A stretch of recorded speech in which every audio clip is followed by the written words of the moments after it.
Hello, I'm so glad you can join us. This is Mission Evolution, bringing the latest knowledge from today's leading experts to support your evolutionary process.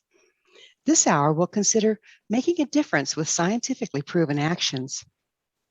Let's face it, we're in a time of massive global challenges, one so large we may be tempted to throw up our hands in despair, feeling inept and totally overwhelmed. What can one person do when confronted with such seemingly insurmountable problems? We know that change starts first with the individual. There are many of us who would want to take action but are clueless as to what action to take. With us this hour to explore a possibly viable approach to these challenging times is Kuan-lin Huang. Kuan is the author of the best-selling book, Solve It Yourself, Fix the World's Problems with Science. He's an assistant professor of genetics and genomic sciences at the Icahn School of Medicine at Mount Sinai, New York City. Kuan leads the Computational Omics Lab that's dedicated to solving pressing challenges in human disease. His website, kuanlinhuang.com, that's KUANLINHUANG.com. Kuan, thank you so much for joining us on Mission Evolution. Thank you, Gwilda, for the invitation. It's an honor to be here. Yeah, it's an honor to have you. So what's your educational background? I know you're a scientist. Yeah, so I was born and raised in this fabulous country island in Taiwan. And I came here to the US for college at Wesleyan University, where I have a liberal art background. I did my undergrad there, has honors in studio art and molecular biology. I really think integrating art and science is important and great. And then I went on to Washington University in St. Louis to do my PhD in genetics and genomic sciences. We use the code of DNA and understanding of it and data science, machine learning to solve a lot of problems in diseases like cancer. And I went on to carry on with that with my postdoctoral career at WashU. And now, as you said, I'm an assistant professor at the Mount Sinai School of Medicine in New York City. Well, now you have me really curious. Why do you think that blending science and art is really important? Yeah, so, I think science and technology can only get you so far because they're the tools that is important to what you can do. But to know the direction where you want to apply it and using it to advance humanity, you really need to have a more holistic pictures of what might happen and what's the consequence of applying this technology. So whatever mission you are trying to advance, you really need to think about the bigger pictures. And I think art comes in a lot of times to help you think about a more global picture, to use more of your right brain to think about that. So bringing in the left and the right brain to find balance. Exactly. Nice, nice. I understand you're involved in biomedical research. Would you mind defining biomedical for us?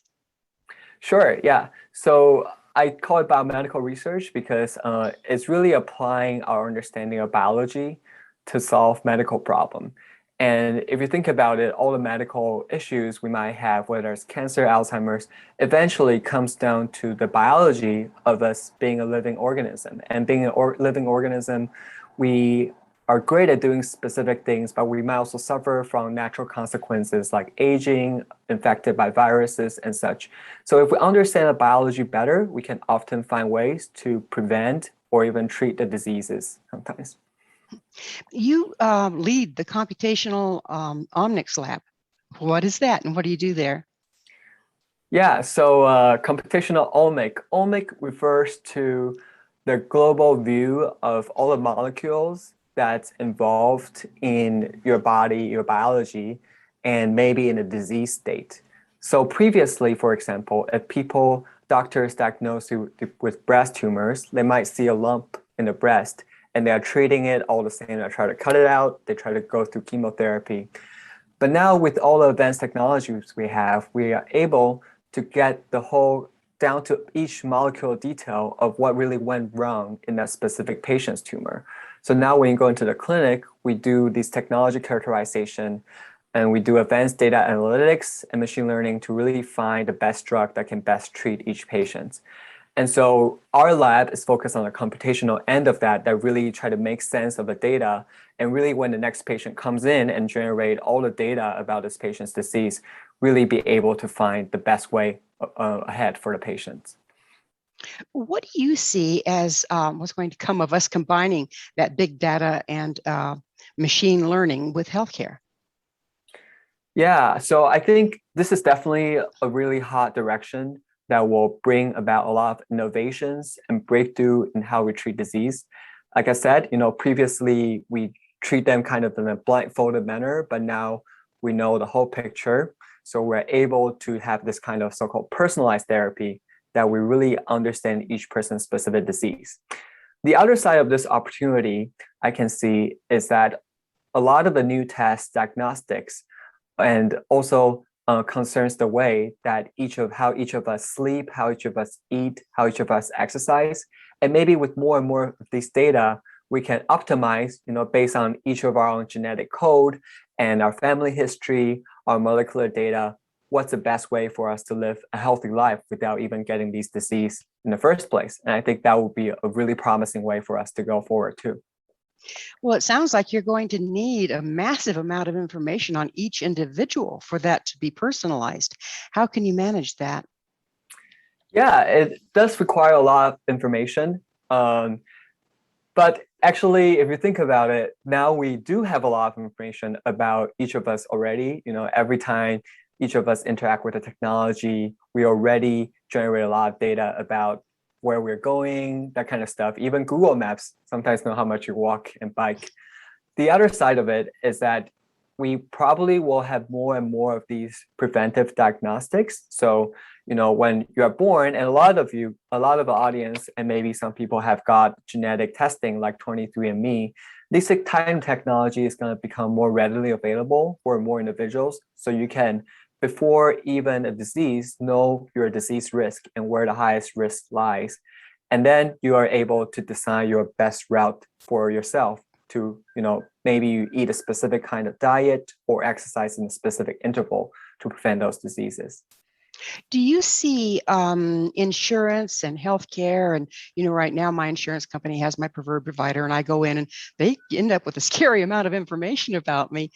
Do you see them cooperating with the big data future that you're envisioning? And if so, what about the privacy of the individual? Yeah, that's a very good point. And being a scientist and not a policy expert, I am not in the best place to answer. I can say that I think some certain state and national governments have already rolled out the insurance can use pre-existing conditions or certain data to change individuals' insurance rate. And at least in the research that we do, we have very thorough policy about patient data protection. But it is definitely very important as we have more and more data about individuals, how we make them not identifiable and only release at each individual's will in a very transparent way to each person. So a person would basically have their own data bank that they could then share with their practitioner? That part I really don't know because I'm really not a policy expert. And the other side of this is that, coming from Taiwan and now being the US, I know that this kind of policy really varies by country. Different people with different background and culture have very different thoughts about how much data they're willing to share in return of potentially, better information on the doctor side, on the provider side, on the insurer side. So I think this will really vary by person, and hopefully each place really arrive at its best solution. Right now, I'm sure that, with the battle for COVID going on and trying to develop vaccines and boosters, that the more data we have, the more accurately and quickly that we can achieve this. So the logic of it makes perfect sense to me. But it sounds like you're having to balance the individual with the needs of the many in the process of gathering this data and sharing it. Definitely. Yeah. Okay. So, how did your involvement in the scientific world lead you to helping the layperson solve problems? Yeah, I am a scientist by training and in my day job. And science is really about pushing the boundary of human knowledge that might yield a diagnostic test in 10 years, a drug in 15 years. But, like many of us living in this world now, we see all these burning problems we have in the world, like climate change, like chronic disease burden that's going to, amount to crazy amount of healthcare dollars spent for everyone, social media problems. And My family is also really involved in this. My sister worked for Greenpeace. She always thought that, Kuan, you're a professor. You should go with the students on the street of New York to go on that climate strike on Fridays. And I really have this personal way of contributing, or should I keep doing my research, right? And then so in this whole time, I really tried to come with a philosophy of how I want to lead a life that's responsible, but also help the world in best manner I could while living a life that I want. And so this is when I really try to come with this philosophy. Okay, how do I live a life that balances out my science background and also as a lay person do my best to solve some of these problems that I'm not necessarily the best expert at. That's an amazing approach, and one I want to pick up. We're about to have a commercial break, but I'd really like to get deeper into that approach and what drove you to it on the other side of this commercial break. Kuan and I will return shortly, so don't you go away. This is Mission Evolution with Gwilda Wiyaka. For more information or to access past archived episodes, visit www.missionevolution.org.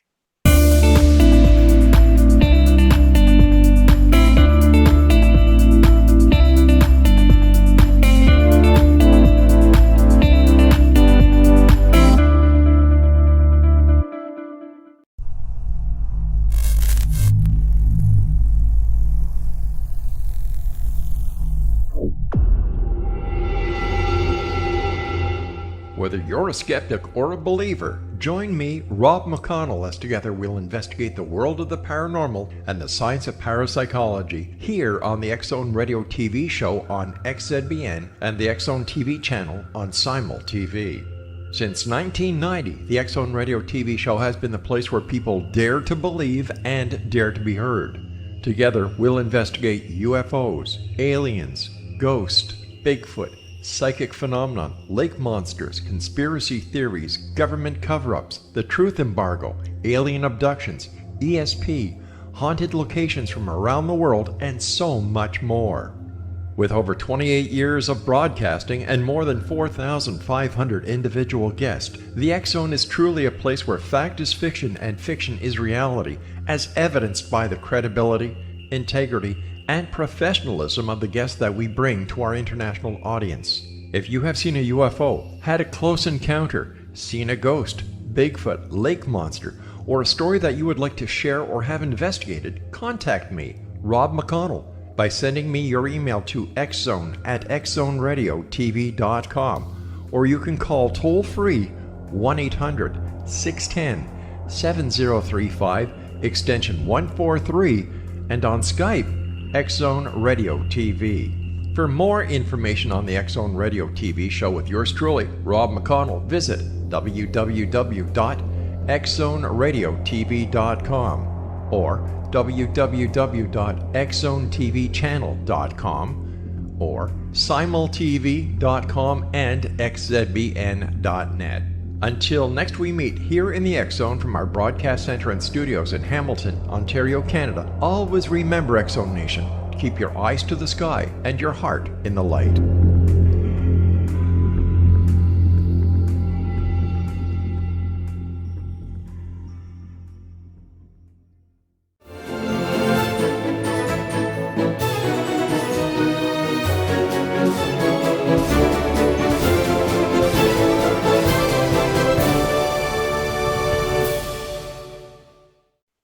Hello again. This is Mission Evolution, missionevolution.org. We're dedicated to unification and evolution of consciousness. With us this hour discussing the problem-solving potential of biomedical research is Kuan-lin Huang. His website, KUANLINHUANG.com. Kuan, we were getting into what drove you, if you will, to try to combine the work that you do as a scientist with helping the layperson solve problems. Would you continue with that, please? Yeah, definitely. So, as a scientist, I really am balancing myself in doing my really more cutting edge research that's not directly translatable yet to being just a normal human being who wants to help the world with the rest of the other problems like climate change, social media addictions, all these problems that also concern myself and the people I really care a lot about around me, that I try to find the ways to solve this problem like every one of us do. And so this is when I start thinking about what's my philosophy going forward with this? What's the best way I can help while also doing a decently good job at my work and living a life that I want? One thing that comes to mind for me is, as a scientist, when we started this episode, you listed this amazing educational background that you have. And I know the scientific method is not an easy thing to learn. How have you planned on distilling it down to where the layperson can do it without totally bungling it up? Yeah, that's a very important note. And even as a scientist, when I read a literature at a place that I'm not familiar with, I need a lot of thoughts about this too. So, let's say if you want to solve a problem like climate change, or you want to solve like problem like social media addiction, it's overwhelming where even to begin, right? And this is where I think as scientists, we provide value and we should provide value is to prove certain methods work and certain methods don't work. So for example, in terms of preventing or treating COVID, we now know with clinical trials, certain drugs don't work, but certain vaccines work well to a certain extent that we can measure as scientists. And that information should be communicated well and transported well to the public. In terms of where to get your information from as a layperson, I think that's one thing that's very important. If you're looking for solutions, definitely look for the trusted media source and that have expert endorsement. What they say is the best methods. Whenever someone says that this will always work or it's definitely the best approach, I think that's always an alarm. As a scientist, people never really say that because we know everything is assigned with probabilities. And then the other side of this is then to look at your options of actions and try to prioritize them. Which one provide the most effective results that you want to achieve? So for example, in terms of solving climate change, there are certain approaches that will reduce a lot of greenhouse emission. Let's say if you reduce your international flights by 1 or 2 flights a year, that reduces a lot. Whereas certain things like turning off one light is great, but if it's going to take you a lot of effort, it might not be as effective as some of the other ways. I know that scientific information is very, very important. But I know also that a lot of people are pretty frustrated because the latest studies are only good until they're refuted by the next latest study. And so the information seems to change a lot. How can we find our way through that as a layperson? Yeah, and how do I find my way through that as a scientist? Because the whole paradigm changed. Yeah. Normally when something's assigned of scientific values, I think most of these things are really tried and true. So, there are certain things that are refuted over time. Like I guess you could say that maybe 30 years ago, people think eating a lot of carbohydrates could be a good diet, and that end up being backfiring because of scientific evidence. When people went back to check, there was actually a lot of conflict of interest of the scientists involved in the study being sponsored by the sugar industry, et cetera, right? So, one thing that's supposedly better with science is that most of us don't have that strong of a conflict of interest. We don't do research on behalf of big corporation that can make a lot of money out of certain things. And when we do, we need to disclose those information. And that's why, scientists hopefully normally have a more objective view of things. And typically when you produce that kind of results, I think it's more consistent. I think, what we think about how a healthy way to live a life in general has been pretty consistent still, right? What we think is useful to help with climate change and how the climate change is exacerbating. I think those scientific consensus are pretty established and clear over time. So, I think hopefully these are the findings that give us better confidence, but it's kind of like weather prediction. I'm sure those people are trying to do their best job too, but it doesn't always work. But I think one thing I can guarantee is that hopefully most of the time, most scientists have better intentions than falsify informations. And if you go to the trusted source, that's really how our best data supports the current conclusion. Obviously, then with supporting the current conclusion, there are different level of confidence. Like, for example, we have pretty good confidence that the COVID vaccines are very, very effective. And sometimes the effectiveness is 95% against the original SARS-CoV-2 strain, right? But, things could change. And like you said, the Delta variants, but it's a new, different scientific question that we're dealing with. And I think the moving target of question changes too. I think that's sometimes make it a little bit more complicated. But I think if you look for consistency across what most scientists believe, it typically can stand the test of time. So where does a person find this information to be looking for the consistency? Certainly not the social media, I would expect. Yeah, and I think that's one really tricky thing about being in this age of, exploded information. There are just so many sources of information. And I will argue that for mental health, that perhaps even tempering down the social media use and news exposure could be better for your mental health, just because the nature of news, they try to grab your attention. They try to go to the emotional side that triggers anxiety out of you, right? But then the question is, where should you get the trusted information? I think in light of a pandemic like this, you will see conflicted government bodies that like Center for Disease Control, CDC, that have more objective point of view that suggests a better guidance. And they definitely gather a lot of scientists, experts, and consolidated information. One thing that they can do better than us, perhaps, is they communicate information better to a layperson. So I would say that, in addition, and maybe you should temper down the news sometimes a little bit, because also the news media is tricky. Sometimes they do have some conflict of interest, is to go to these more official non-for-profit organization, whether that's a government or international organizations. I think a lot of the times those organizations provide really good information. So it sounds like that the bottom line is that the layperson really needs to be very, very mindful where they get their information and check that the information hasn't changed on a frequent basis. This sounds like it could be kind of a full-time job if you're not careful. Yeah, I think it is definitely not the easiest thing to do. And personally, I think it has helped me a lot in my life to focus on more long time stand the test of truth media. Like, I would try to read more books and consume minimum news, because, if a book is a classic, those principles will likely apply. Definitely, that's a little trickier with, arising problems, new problems. But I feel like if you learn the principles that have helped navigate human life for, decades or even hundreds of years, most principles can be applied to solve current problems. And I think that's another way I think about it. But I agree, it's a hard problem. So these principles that you learned through the scientific method and that you're trying to make more user-friendly for the layperson, I guess that you have laid some things out to give us some guidance.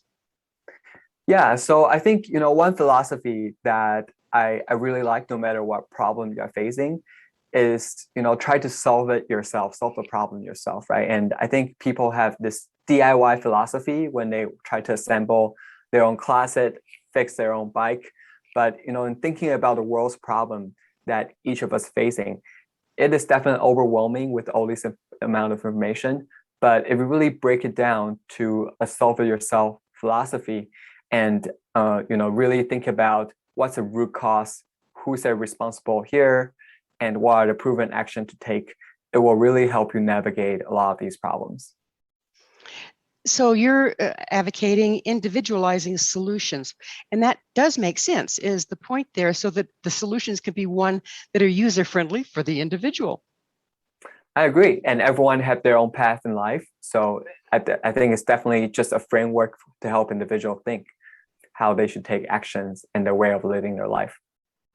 So I would think that, a lot of people feel out of control right now. So taking control back by finding your own solutions that work for you sounds like a win-win. I agree. And I think the other side of this is that, sometimes people think they don't want to be the problem solver, to humongous problem like climate change, like social media, like healthcare burden. But actually, if you can solve part of a problem yourself, it's often pretty empowering, because you're taking action, and you can actually make a difference.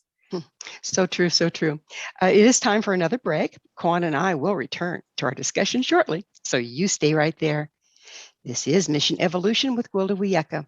For more information or to access past archived episodes, visit www.missionevolution.org.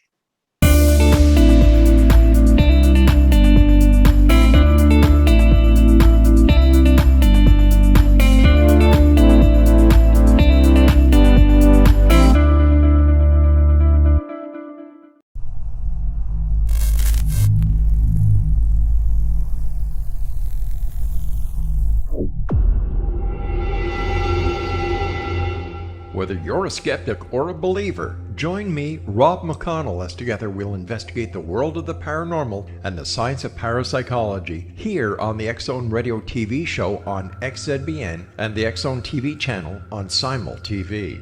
Since 1990, the X-Zone Radio TV show has been the place where people dare to believe and dare to be heard. Together, we'll investigate UFOs, aliens, ghosts, Bigfoot, psychic phenomenon, lake monsters, conspiracy theories, government cover-ups, the truth embargo, alien abductions, ESP, haunted locations from around the world, and so much more. With over 28 years of broadcasting and more than 4,500 individual guests, the X-Zone is truly a place where fact is fiction and fiction is reality, as evidenced by the credibility, integrity, and professionalism of the guests that we bring to our international audience.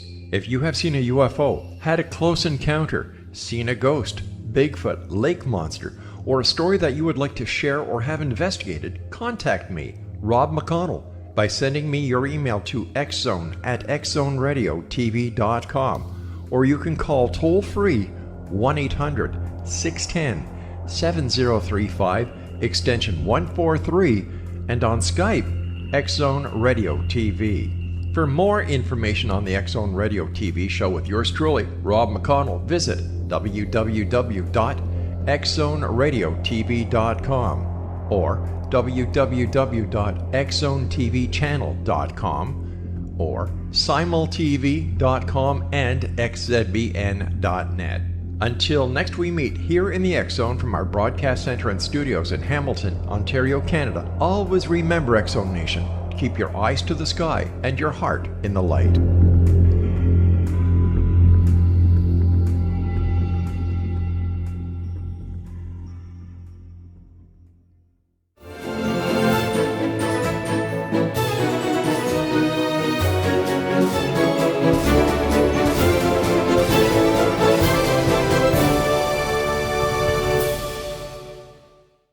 Welcome back. This is Mission Evolution, missionevolution.org. Our guest this hour is Kuan-lin Huang. We're speaking about fixing the world's problems with science. His website, kuan-linhuang.com. Kuan, we were getting into individualized solutions, and there's a lot to be said for that. There's a term that you use. It is social actionist. What is that exactly? Yeah, so, I think social actionists are my heroes, and they're the people who really try to solve the world's problem themselves. And so I think I can tell a story here that, in 2013, I went to volunteer in this village in Kenya called Eastleigh, where there's a lot of Somali immigrants from the Civil War. And the living condition is not exactly the best. The roads typically are really muddy. There's a lot of trash. Sometimes people go to the toilet on the streets. And, I was kind of set there to help be part of a lab that helped them do the diagnostic test, because as you can imagine, a lot of people there get infectious disease, right? And hopefully they rely on the help of Western medicine that help them solve the disease. But after being there for a while, I realized a lot of these diseases are only there because the environment they live in is not too hygienic. And perhaps it's better to find ways to help the community become cleaner rather than, us relying on the Western medicine to try to treat the people once they get it. So, as outsiders, we're actually not the best people to do this. And the solution I come up with at that time is I had this epiphany that maybe, we can have a kids educational program. At that time, I just finished my compulsory military service in Taiwan, where I teach English to kids. So I kind of am first in like making these posters and skits for kids that teach them about certain actions. And these things are super easy, like don't throw the trash, don't litter on the road, don't go to restroom on the streets, and maybe wash your hand after you use the toilet. The kids obviously, they are open to change, and I think after learning the cause and effect, they really take down to themselves to start practicing those easy actions that make the community cleaner. And in that effect, they become the social actionist. They are actually, practicing with their own hands to make a change to the community. And some of them even teach that to their parents, to their family, and that really, initiate this widespread change that can really help the community in some ways better than how us as external volunteers can help them. So I think these social actionists are really the hero, and our society can always need more of these people to make a change. And I think it's really down to each of us to become a social actionist. Boy, no truer words were ever spoken. And again, just like we started the program, the answers lie within the individual. We can't expect government to fix it. We have to each take our own action. How can a person find what action is best for them to take? Yeah, and so, we talk about how to digest like the wide amount of scientific information. I think that's definitely tricky, right? And so we talk about going to the trusted international organization. If we are trying to tackle problems like COVID-19, the Center for Disease Control, for example, in different countries, the WHO have released guidelines that's often based on digesting a lot of scientific literatures. And that typically will list the top prioritized actions. So I think definitely consult those resources, and you will find a lot of these actions that you as individual can actually take. So I think, for example, on climate change, there are also certain organizations that compile the action. A lot of it really, when you come to think about it, is really the root cause of these problems. Who caused this problem? Why are these problems caused? And then really try to go back to the root cause and, either not generate more of the root cause or directly address it. So what is the solve it yourself philosophy? Yeah, so the solve it yourself is really like a DIY to social problems. And I boil it down to 4 major steps, right? So one is cause, identify the root cause, as I just mentioned. I think sometimes it's a little hard to find a root cause to a problem.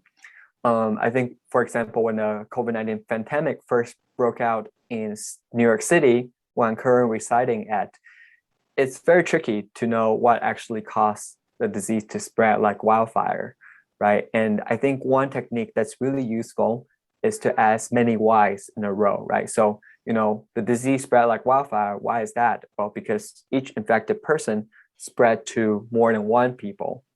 Then why would each infected person spread to more than one people?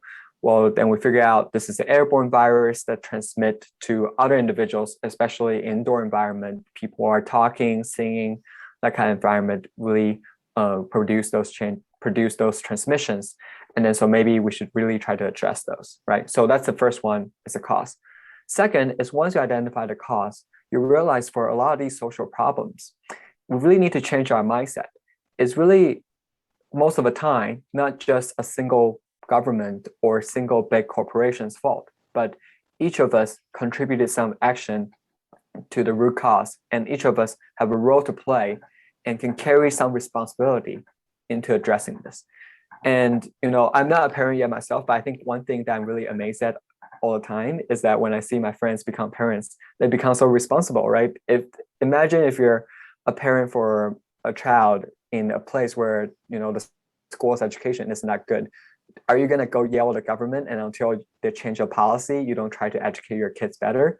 Probably not, right? You probably try to take your kids to different kind of clubs. You try to read them books, things like that. So I think the second step is very important for us to own each of our responsibility. On the third step is taking action, and taking the proven action that generate the most effect. And I think here we talk a lot about identifying the best action and prioritizing them. And lastly, the fourth step is to 10x your impact. by really trying to solve the problem with many others.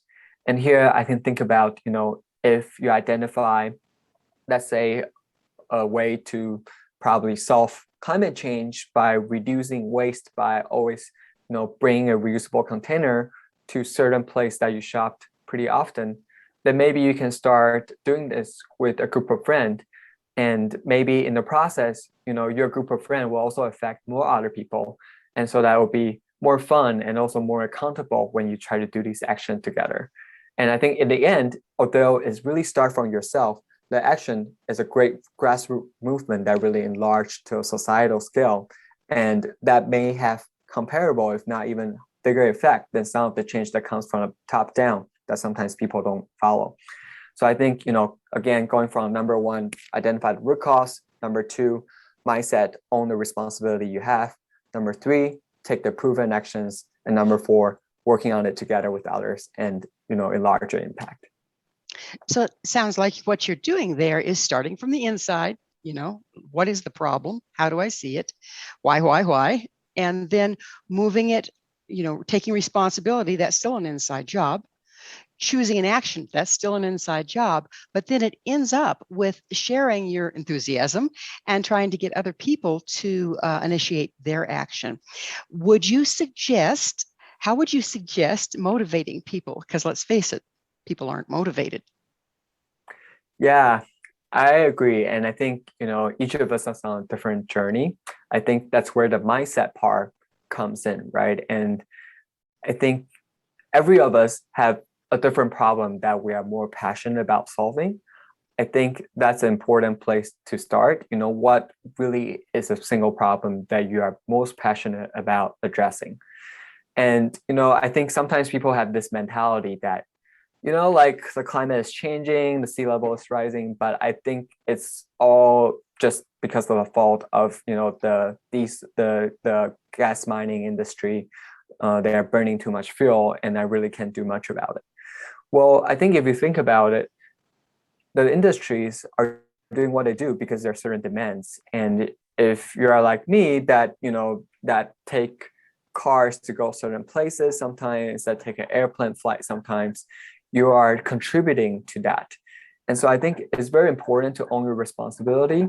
And it might sound like a burden at first, but I think on the other side of that, I think especially in this COVID pandemic, sometimes people feel helpless because they feel like there's so little they can do about it. But if you think about it in terms of individual actions and how you as an individual can help, that is a very empowering thought. And when you put those actions into practice, I have seen it transform people to make them more activated, because when they start solving the problem, even they're solving it for the world, they're also helping themselves mentally because they see what they do is making a difference. So I think it really comes down to, really starting from the place that takes you the most and start taking small actions. And eventually I think it will just be a positive cycle that, keep rolling onto more actions and more responsibility that you will enjoy. So are you then, through the process, and we're just about out of time in this segment, but through the process, are you actually engaging a person's passion by showing them that they are not powerless? Exactly. I think it's important to know, what you are passionate about solving and definitely acknowledge the power you have. Power, isn't that something? And we so feel powerless right now. So that's a great point we'll pick up with on the other side of yet another commercial break. Kuan and I will be back shortly to continue our discussion, so don't go away. This is Mission Evolution with Gwilda Wiyaka. For more information or to visit past archived episodes, visit www.missionevolution.org.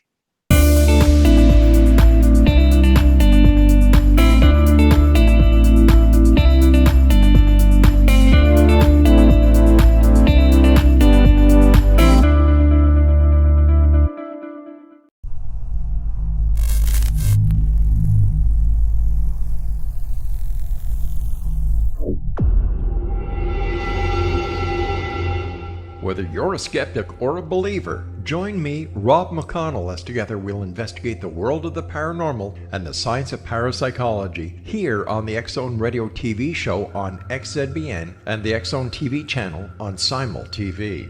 Since 1990, the Icahn Radio TV show has been the place where people dare to believe and dare to be heard. Together, we'll investigate UFOs, aliens, ghosts, Bigfoot, psychic phenomenon, lake monsters, conspiracy theories, government cover-ups, the truth embargo, alien abductions, ESP, haunted locations from around the world, and so much more. With over 28 years of broadcasting and more than 4,500 individual guests, the Icahn is truly a place where fact is fiction and fiction is reality, as evidenced by the credibility, integrity, and professionalism of the guests that we bring to our international audience.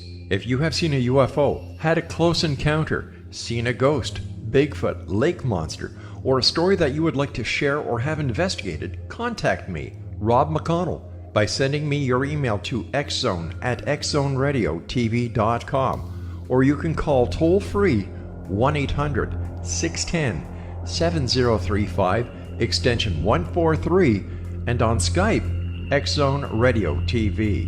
For more information on the Icahn Radio TV show with yours truly, Rob McConnell, visit www.xzoneradiotv.com or www.icahn.tvchannel.com or simultv.com and xzbn.net. Until next we meet here in the Icahn from our broadcast center and studios in Hamilton, Ontario, Canada, always remember, Icahn Nation, keep your eyes to the sky and your heart in the light.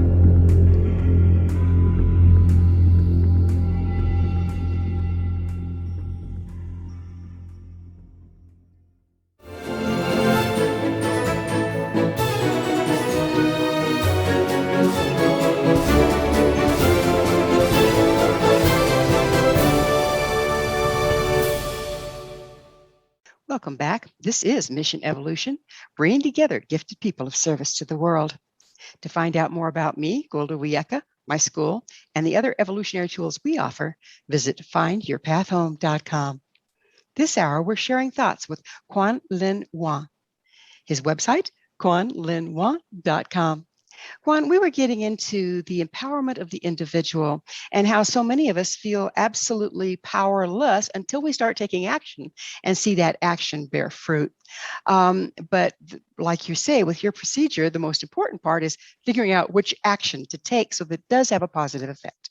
So with that in mind, how do you figure out that action? Yeah, and I think it really goes down to going to the trusted source. So as we talk about, if you think about how to stop COVID-19 spread, you can, if you go on Twitter, you'll hear all kinds of things, right? Different people you follow might have different opinions. But if you go to Center for Disease Control, CDC, or if you go to WHO, the trusted, unconflicted, hopefully, organizations, they'll provide guidelines like, I think it's a scientific consensus that face mask wearing help and trying to limit indoor gathering helps. So I think for that kind of problem, go to the kind of organization that try to address the problems, and they will tell you about the specific actions that you can take as an individual to have the highest leverage. I think definitely there is still a gap in some of these conversations. So in my book, it's also my journey to finding out the best actions to some of these problems that I'm really eager of solving, like social media, like climate change. And I think it really is still a gap that I think some of us has to continue working on scientific communication. Communication is the key because you're taking it from a person with mega education in the field and trying to make sense to the layperson. But I think that there's very many people out there that are very dedicated to doing that, and that's what they do, is translate that information. How do we find those people?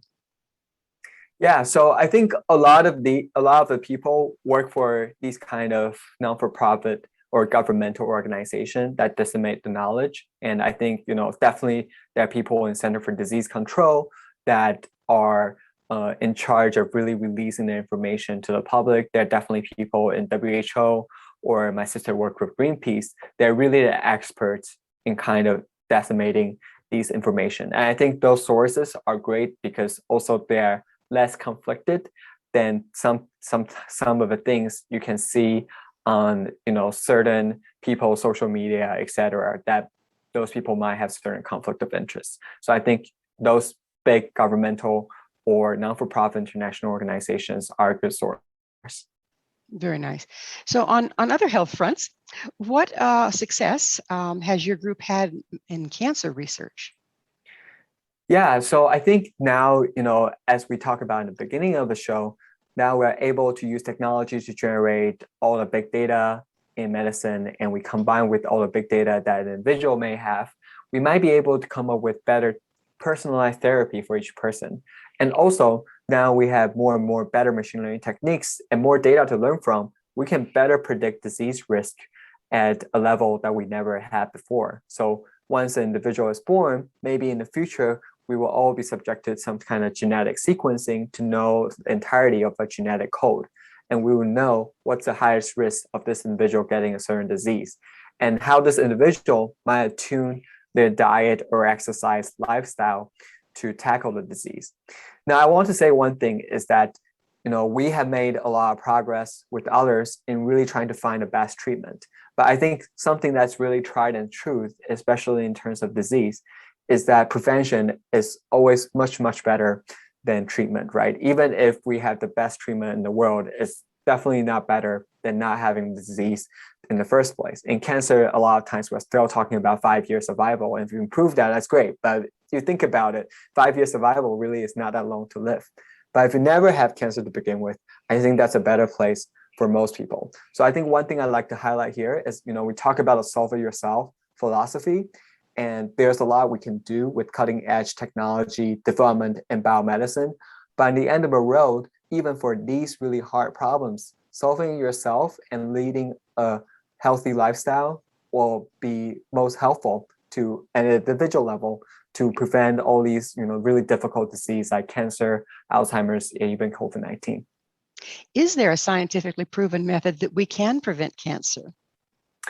Yeah, so I think there definitely is a strong consensus on certain actions. For lung cancer, for example, not smoking is one single action that probably can cure more cancer and cancer-related death than any single pharma that are making billions in the world. I think on that front, staying away. I think now, especially in this age, staying away from pollutants. In a lot of areas, we start having more air pollution. Be really mindful about exercising, doing activity outdoors is very important. One thing that's arising in cancer is that in recent years in developed countries, there's a lot of obesity-related cancers on the rise. And really think that a lot of mechanisms and epidemiological evidence have pointed out that obesities and some of these can be a risk factor to some of the cancer type in the GI tract, for example. So I think, controlling your diet, making sure you are eating more vegetables, not eating too much of the traditional junk food will actually be possibly preventative for cancer. And obviously, sleep, exercise, those are just a try and true advice for living a healthy life, not just cancer, but against other disease as well. So how can your procedure be applied towards the social issues that we're facing? Yeah, so, if you solve an individual's disease, right, we're all selfish in some regard, and I want to prevent myself from getting cancer. But if you think about it, if I prevent myself from getting cancer, or if I prevent myself from getting Alzheimer's, I am doing a big favor, or each of us can be doing a big favor to our family, right? Because if I get cancer, I suffer a lot, but my family will be suffering even more because they're gonna spend all the energy and money and time to take care of me. And the society will also need to carry the burden of a really increased healthcare cost that will be, just exponential when all of us start getting these diseases. So I think, first taking care of yourself is very important. And also your action will make a difference to everyone around you and, really expand it out to the rest of the world. Kuan-lin, what is your mission? Yeah, my mission, I'm really indebted to the people that have, taught me in my life. And I've been an athlete growing up, and I've really benefited a lot from having a healthy lifestyle. So I really want to spread these things that have really helped me. And so my goal is really to empower people to live a life that's healthy, and also to live a life that they can find a fulfilling thing they want to do to make a difference. How did you find your passion and your path that might help others do the same? Yeah, I think that's, knowing yourself is one of the most interesting adventure in life. And that's probably one of the most important questions that for me, I continuously ask myself. And so, in terms of thinking about my own mission, right, I think a couple exercises that are, established by others has helped. One is to, imagine yourself at your deathbed. If you're walking up to a funeral and you see yourself being dead there, what would each of your family, your friends, your colleagues, and your community say about you, right? And what kind of person do you want to become? What kind of contribution do you want to have for each of the important individuals in your life? And then you can work your way back from there. Maybe your mission is to help your community to become really well-bonded and have exciting social events going on every week, right? Then you can work your way back about how you want to get there. And then the other side of it, I think, is really try to find the intersection of the things that you are particularly gifted to do, that you have always done well, and then find the things that you're really interested in doing, and then finally find a part of it that makes whatever you're doing sustainable, whether that's through money or some kind of energy. And the intersection of that is something that you can really keep on doing for a long time and be happy. So you're advocating that this is a very individualized as well, rather than the cookie cutter method of, okay, what's going to make the money? Then I'm going to go to school for that. But instead, follow your passion. Is that what you're saying? Yeah, I think it's an intersection, right? Because you can have passion in certain things that may not ever make money, right? I think many people might enjoy watching YouTube video for like hours and hours, but it's probably going to be hard to be sustainable, right? And also, that has to intersect with a bigger mission of the world. So I think it's really the intersection of what's important, what you're good at, and what is sustainable, whether that's through energy or resource. And money is just a kind of resource. It'd be beautiful if we could all just see it as a resource rather than being controlled by it, wouldn't it? I think definitely. I think, one of the great but sometimes complain about being a scientist is go through this PhD of 5, 6 or more years with a minimal salary as a trainee. But I think once you go through that, you're comfortable with, spending minimal money, and whatever you have as extra is a contribution. Beautiful. So that, unfortunately, we are out of time. Kuan, thank you so much for coming on the show. Thank you, Gwilda. Really appreciate it.